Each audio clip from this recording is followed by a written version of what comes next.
Our next speaker is Roland Dimai, CEO of REFCON. And he's really excited about renewables, electric vehicles, batteries, the new technologies. I wound up bringing the wrong sheet. And he's sitting over there. And I think maybe when he comes up, Roland, if you could excuse my bringing a blank sheet of paper up, you might say just a couple of things about your very interesting background in Europe and Asia. Thank you very much. Thank you. Okay, now I have to... Okay, Envireon Inc. Is a company that has been founded with my Filipino friends here. And together we are working for, let's say, with a better future. So one thing what we have here, we have been founded in 2014 with international experts and a lot of experience in PV and also coal power plant optimization. What is our vision? Oil is by far too precious to burn it. You can do so many marvelous things, spectacular things with oil. Oil can make you pharmaceuticals. Oil can produce plastics, which are very helpful and healthy. So oil should not just be burned. We should grow our business while doing it in a way to have green profit. This is just what our children do deserve. Okay, the mission is here in the Philippines, as I'm the vice president, the consulting vice president of Envireon, to bring in 15 years of German-Austrian photovoltaic expertise at the most affordable costs, for the highest quality, for the most security, for batteries and PV. And that's just to see where we are. For a private household, we're around $2,000 per kilowatt peak installed. So for $10,000, you can save significantly energy and you have a high quality installation. If we go into utility size, we're talking about $1,300 to $1,500 per kilowatt peak. Now, what is this here? Will we witness a second extinction of the dinosaurs? So what is a dinosaur for me? A dinosaur for me is potentially a very big power utility. So then I have something down there. There's CCS. CCS has two meanings, carbon capture and sequestration, or carbon capture and storage. And I made another abbreviation versus CSS, which is cheap solar storage. I just had the idea to make that because it's quite nice. So, okay, what's my personal background? I'm an old coal guy. So I did a master thesis, and I was working in the optimization of the flue gas desulfurization in large coal-fired power plants. So I'm, by education and what I did, I'm a coal-fired power plant guy. Of course, I have also a Master of Arts in International Relations, which goes back to all the Kyoto protocols, to all the treaties. And I also have a Master in European Studies, which is all the European legislation, so which are interfering in that case. The next point is I'm a certified European energy manager, and I'm by the European Commission accredited evaluator for grant proposals. So if some companies want to have money from the EU, 99 colleagues plus me are doing the evaluation if it is worth, if it makes sense to pay money to them for some projects. Finally, I'm simply a sustainable green manager. So I love to make green business. This is my mission. Professional background, of course. Envireon as consulting vice president here in the Philippines, mid to large scale PV. On the other side, I'm vice president of PlusMinusGlobal. PlusMinusGlobal focuses strongly on energy efficiency for shopping malls, for freezers and fridges, as well as we do have a battery assembly plant also in Shenzhen. So we know quite a lot about batteries. On the other hand, I'm founding member of the European E-Mobility Consulting Group, and also I'm the president of the Austrian Sustainable Mobility Association. So batteries and EVs is a long part of my history. But before going down to business, now we do check our knowledge about what do we know about the facts everybody's talking. What's a coal fact? Okay, where are the coal guys? There are some operators of coal-fired power plants in here. Hands up, please. I guess nobody will move. Okay, that's clear. So what do you think? How much tons does a 700 megawatt plant burn in an hour? How much tons of coal does a 700 megawatt coal-fired power plant burn in an hour? Does anybody has a rough idea? Because we talk a lot about coal, but nobody knows what we're talking really about. Okay, German power plant, this is 240 tons an hour. 240 tons, we're talking about at least 10 trucks every hour. We're talking at least about 240 trucks in 24/7. And we're talking about 8,760 hours times 240 tons. This is coal. Just imagine the masses you move there. The amount is huge. Okay, and the next fact is, oh, the wrong side, sorry. This is the right side. Okay, does anybody know how much sulfur, CO2, ash, mercury, furans are emitted because all these things is sitting in the coal? I guess it's a bit hard, but coal we have about 1%. Here in the Philippines between 0.2 to 1%. If you just take, it's 240 tons in an hour, then 1% is pretty simple, it's 2.4 tons. And these are massive amounts. It's not negligible. The interesting story about this, if somebody tells you about clean coal in terms CCS, carbon capture storage. 1 kilo of coal produces 2.7 kilos of CO2. So if you did remember what I've said earlier, you emit around, let's say, you burn 240 tons of coal in an hour. You have a factor of 2.7, so let's do it easy. This is 700 tons of CO2 in 1 hour, what you have to cool, to compress, and to put into the earth with a CCS. 700 tons in an hour. So this is not a tiny installation. This doubles the size of any coal-fired power plant. It doubles the size in space, in wasting your precious soil here, and it also doubles the amount of money which you have to pay. So what's the price per kilowatt installed of coal? Everybody's saying here, we need cheap energy in the Philippines and coal is the cheapest, which is totally wrong. Coal is never the cheapest. Coal is about $3,000 in international studies if you don't run it with CCS. If you run it with CCS, we're talking easy about $7,000 to $8,000. So this is something which we need to know. Per kilowatt installed. Okay, PV facts. And before we even haven't talked about that we need some fuel to buy. So how much sun is burned by a PV? Does anybody know that? How much sun is burned? Have you seen that a little bit piece of sun is missing because we have so many solar plants in Germany? 1.4 million to be exact.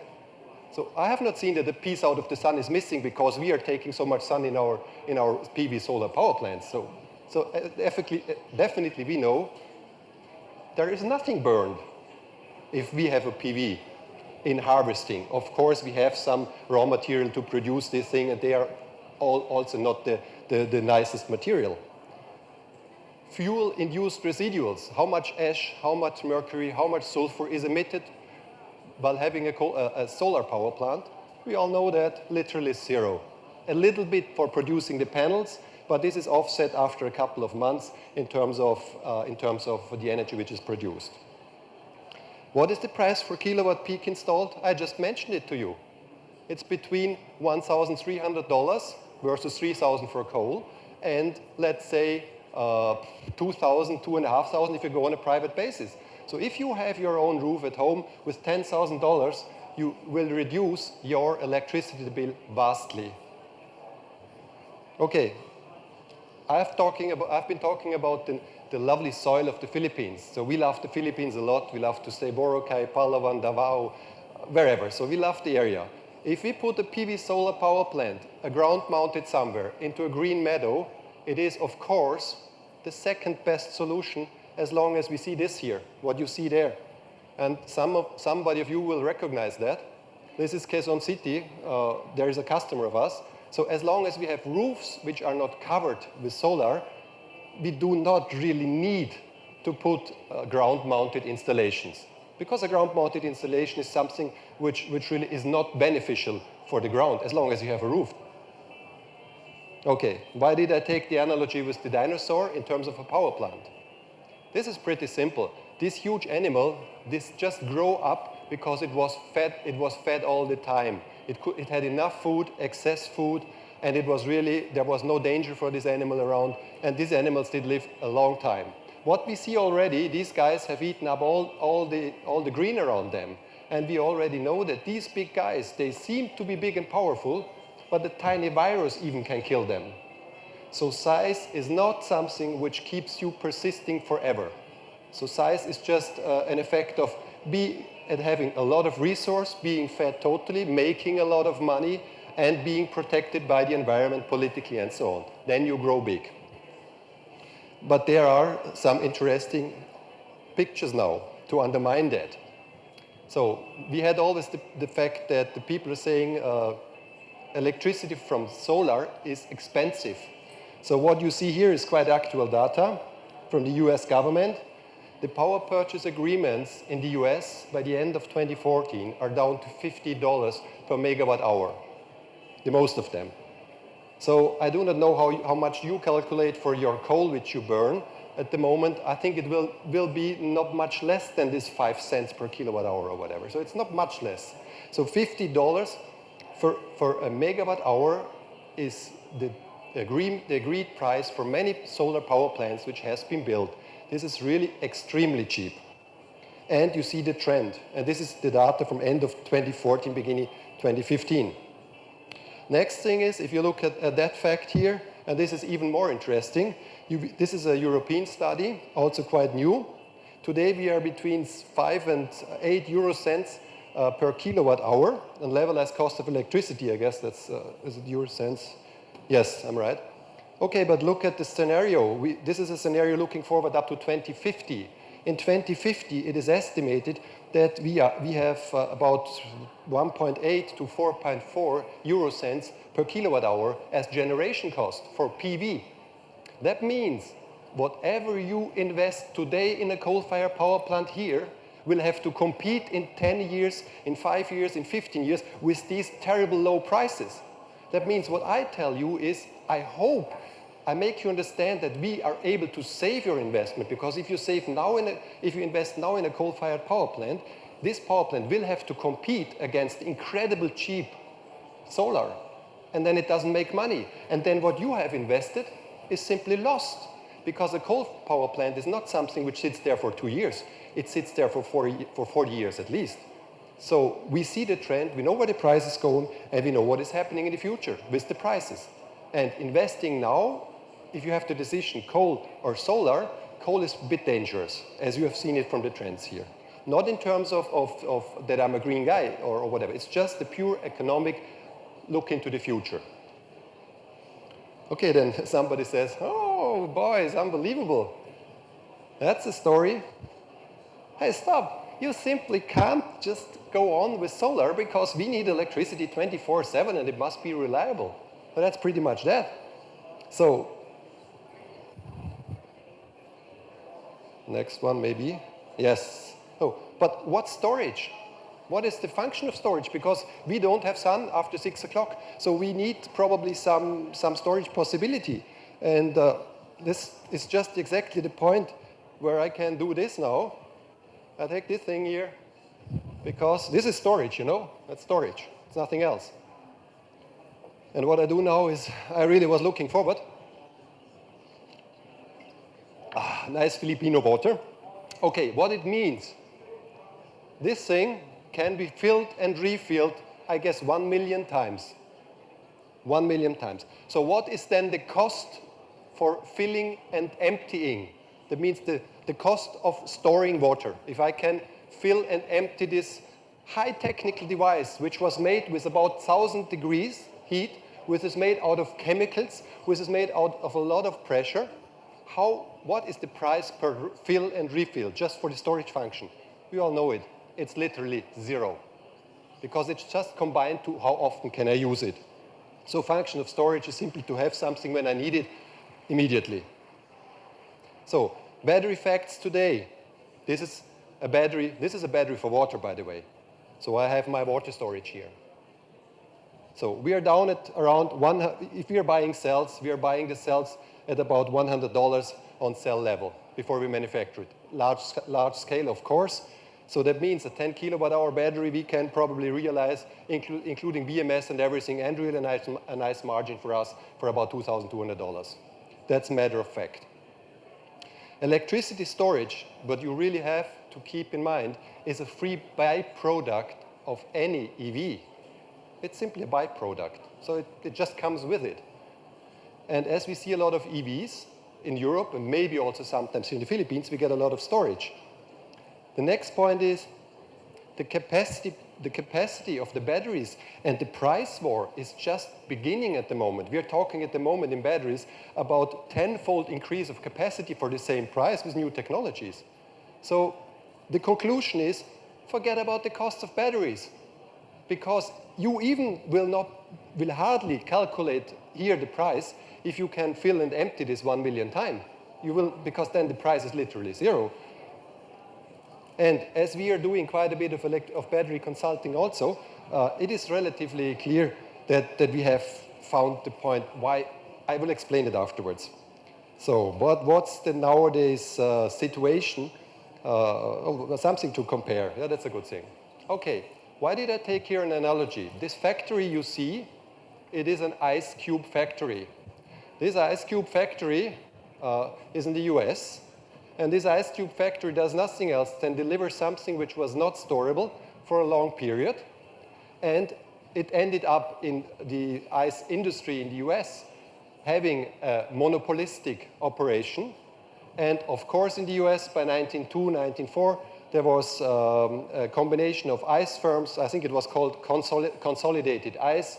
And these guys paid quite a bit of money to the New York government, to the New York mayor. And so, you know, this big consortia ended up in being quite a bit a corruption story. But in the end, this thing is an analogy to electricity, because electricity is also hard to store. And that's the point. But in 1920, we had 4,800 plants for doing ice in the US. We had 160,000 staff, and they made over 700,000 blocks a day. In 1960, they have almost been gone. Why have they been gone? The storage, the refrigerator turned cheap. Pretty simple. So you don't need the ice anymore. Why are big utilities there? Okay, technical needs are obviously there. If you have excess coal and you want to make electricity out of it, it is really an important financial game. So you need a big utility. It did make sense 40 years ago. Absolutely. Financial needs, like I said. Social power also. It's kind of controlling the people. If you're the owner who is able to say somebody gets electricity or don't get it, it's kind of a political power to a certain extent. But in the end, it generates massive direct or indirect income for either the leading people in a country or for some important people. And on the other side, it's quite often, at least in Europe, in conflict with regulation, because the owners are the government and the government makes the legislation, and the legislation reflects electricity business. So there's a conflict of interest, most likely. So will beat PV a disruptive technique? Of course. Coal is already a dead man walking. Why? You remember what I said before about the investment. It's a pure view of the future possibility to sell in 10 years the electricity which is generated out of the coal. It's not about an emotional statement. It is just the outlook. What is the price decrease for one? What is the solar power prices going down? Coal power prices are likely to go also a little bit down, but the CO2, as I said, will be a cost and will drive them up once more again. So which is important, Philippines did celebrate quite a lot the GSP Plus by the end of last year. So the Filipino industry and all the people having businesses, they have the possibility now to access the European market with 450 million consumers and being literally free from any taxes. Why do I come up now with something which is off the topic, you think? It is pretty simple. Because to obtain GSP Plus by the European Union means that every country has to comply with 27 international regulations and conventions. And you won't believe it, one of them is also the Stockholm Convention against persistent organic pollutants, which are also part of coal burning. Another one is the, I always forget the name, Minamata Convention on Mercury. Mercury is simply going out of the stack at any coal power plant. You just can talk about the amount, but not about the fact. And to repeat, we have the Kyoto Protocol. As I looked it up, the Philippines are number 5 in the coastline. So you're one of the most affected countries by a potential rising sea level, but you just have doubled your emissions in terms of carbon dioxide, which to me is somehow a little bit questionable, because with your really long coastline, you have a potential threat there.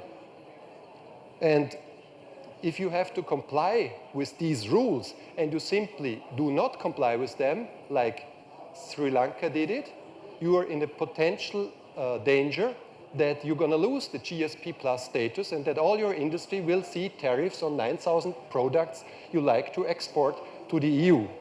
So I guess only decision makers which are very uninformed, or better, let's say, having consultants being uninformed or having conflicting interests would invest in a coal-fired power plant today. Because the point is that simply the levelized cost of electricity of coal seem to be significantly higher in future. So why should I invest now? So this is to cut it short. Okay. But how to maintain a leading position as a power utility?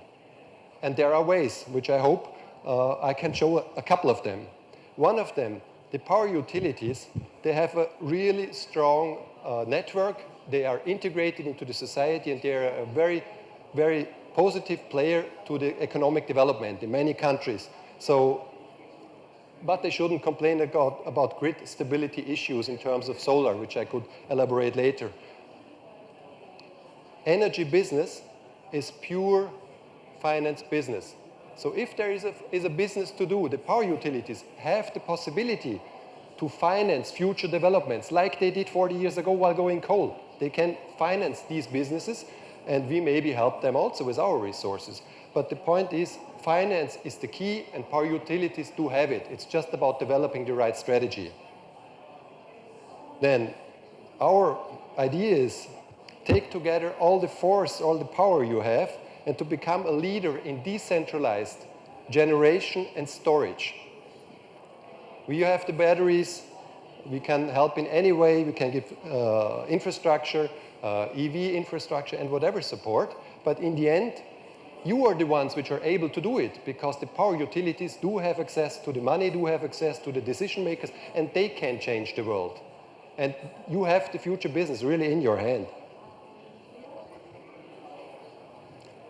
So, of course, the access to funding combined with the knowledge of how the market works, and you all have that, is the key. And then these things will move forward. Envireon Inc., Manila, of course, as well as PlusMinusGlobal, they do have the possibility to support you in any way you need it. But one thing is what I've seen in Europe quite a lot before we had a major change. Do not follow up the nice and sweet way to abuse your power in lobbying against the renewable energy, because this will take back and slow down the potential of the Philippines in the globe. And we love to live here. We want to go forward with you the way into a very positive future. So work forward. Do not try to delay the development of green energy. Okay, these are some other topics. And this is an interesting one. An internet company with a power business. When I read that by Mr. Pangigliani in March 2014, I knew they understood what it is all about. I know where they are coming from, but this is a very, very strong statement. It gives a direction, and it leads towards a positive way, while knowing that things do not change in a second. This is a long process, but keeping in mind what can be the future is really, really very important. And therefore, I have to pay my respect for this notion, as I think it's a visionary, entrepreneurial, and very responsible statement. So we will support this metamorphosis as strong as possible. Of course, I look in your faces, they are looking similar like that, nearly. So it's, I hope you have not, you have enjoyed what I have said so far. And maybe there are some seconds for remarks and questions and so on. So that's it. Thank you very much.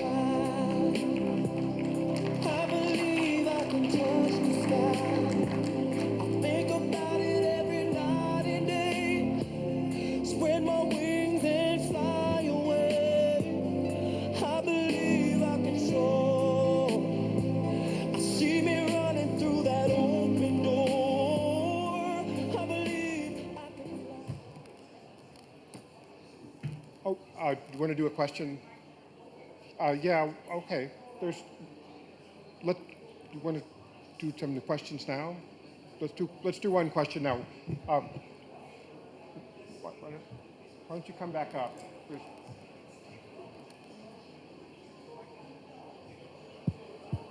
Okay, sorry. Hi, good noon. Hi, good afternoon. Hi. Good morning. I don't know. What do you say now at exactly 12 o'clock here? Okay, sorry to delay that. I'm Sok Patindol. I'm the Assistant Vice President for Environmental Management for Aboitiz Power. And I'm so glad and I appreciate your presentation.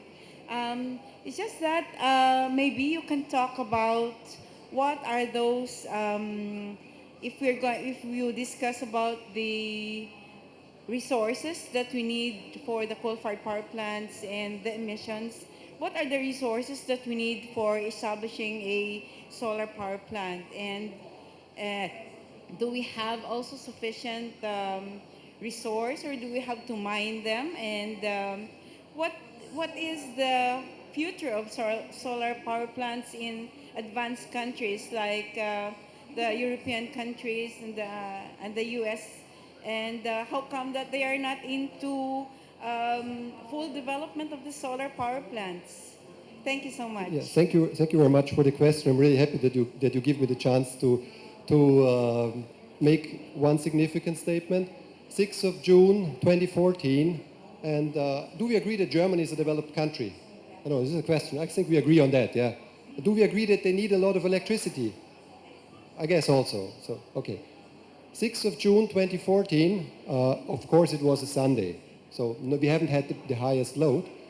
50% of all the electricity consumed in Germany, 50%, 50, not 0.5. And I really make this clear for the people from the media here, if there are some, it's 50, not 0.5. Because if already probably tomorrow it's 0.5. 50% of all the electricity consumed in Germany on the 14th of June in 2014 was generated by PV. 50%, sorry, 50. And that means that we are doing very well in Germany. But we have much less of the gift like you have it here in the Philippines. You just have to open your hands and the money falls down from the sky. Because you have much more sun than we have. You have about 40% more sun. That means my $1 million invested in Europe returns 40% than your $1 million invested here in the Philippines with the same panels. So, and therefore, the question in terms of resources, you have simply 40% more endless coming down resources. So, and for the coal-fired power plants, it's just, of course, you invest we have 700 milligram, if somebody can help me there, we have a 700 milligram SO2 per norm cubic meter law, Clean Air Act 1999 in the Philippines. When I read it first, I had to do this one, and I was seeking for some more information because in China it's 5% of that. So in China we are running actually with 30 milligram per norm cubic meter. Then I asked some power provider here, hey, what is the emission you have with your new power plant today? And if I'm wrong, please correct me. And they said, according to the law. And then I say, but what you are building, a 400 megawatt power plant, is like 8 gigawatt coal emission you have. And this is something like just to make it clear. So the resources for coal is about $3,000 per kilowatt installed, and for solar it's 1,000. But solar does not generate 24/7, where coal can generate 24/7 if you add up coal all the time, which you don't have to pay for solar. I hope Did I match it somehow or not? Just What I'm referring to is the input that you have to provide. For example, you have battery. What do you need to have to supply that battery? Do we have sufficient amount of the resource that we need to provide for that battery? Second is not only Germany, but how come that other countries are not into pursuing a greater amount of solar power projects in their country? Yeah, first of all, Germany has 24 gigawatt installed, which comes into the grid out of a load of 88 gigawatt solar. That was the day. So at 25%, it was quite a lot on power what they have at the moment. On the other hand, for the batteries itself, as battery is now the big game for the car industry, they are sourcing already the EV batteries, and they already, like Daimler said last week, and Ford said 2 weeks ago, and Tesla said 4 weeks ago, that they will give their batteries away to household storage. So that means sourcing for batteries is just buying them, because the manufacturing, they just will produce it. And the big guys are in the game now. If Daimler is in the game and Ford is in the game, they are really big ones. They will produce storage, they will produce batteries, which they deliver to customers. And if you know how to use the battery, it will turn to a cheap thing which lasts forever. And this is our part, to show up how to make a battery living forever. If you use the battery in the wrong way, battery will not live forever, will be a defect after 2 years. But if you use it in the right way, you do a right design of the battery, then the battery lasts forever. This was my example with the glass bottle, because you cannot put a cost on something which nearly lasts forever per usage. It's just the upfront financing and it's the capital cost, but not a per use cost.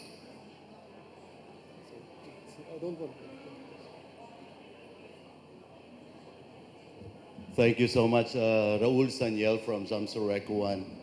Thank you so much for your presentation. We learned a lot from it. This is not directly related to your presentation, but I just don't want this opportunity to get the thoughts of an expert. You mentioned about emissions, carbon emissions, and its impact to, of course, the environment and us people. Globally, there are billions who are still using wood for cooking. And I would understand there are negative externalities on this. And I think it's, again, emissions that we're talking about. Here in the Philippines, especially in the rural areas, people are still using wood for cooking. May I get your thoughts on how can solar or PV can be introduced here and then reduce probably the use of wood for cooking, since we know that this will have an impact also on carbon emission, of course, to the health of people. Thank you so much. Thank you very much for the question, and you're totally right. But then we're talking here a little bit more. The solar part is very simple.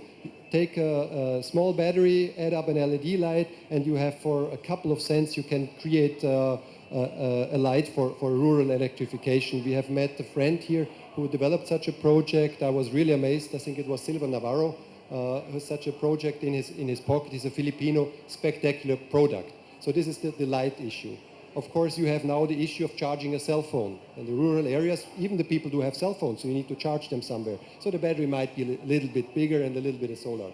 In India, I have seen some project with catching the heat from the sun with mirrors for cooking. But I'm not a real expert in that. But I can probably I can look it up a little bit and share something, because I know the wood is not an issue in terms of CO2, first of all. Now we will wonder, we are burning wood, it's not an issue. Why? Because this tree did suck up before the CO2 out of the atmosphere, 10, 20, 50 years before. Then it was cut it down, then it was burned and releases the CO2 once more again. So it is not additional CO2 which went underground 300 million years ago. So this is a cycle. So the wood went up, cut down, burn it, it's a cycle. It's not additional for our living. Of course, we have particulate matter on coal-fired power, not on coal, on wood fire. You have the ashes, the particulates. They are also they can create cancer. So this is an issue, but the CO2 is not an issue. but I will try to look something up for you for that what I've heard from India.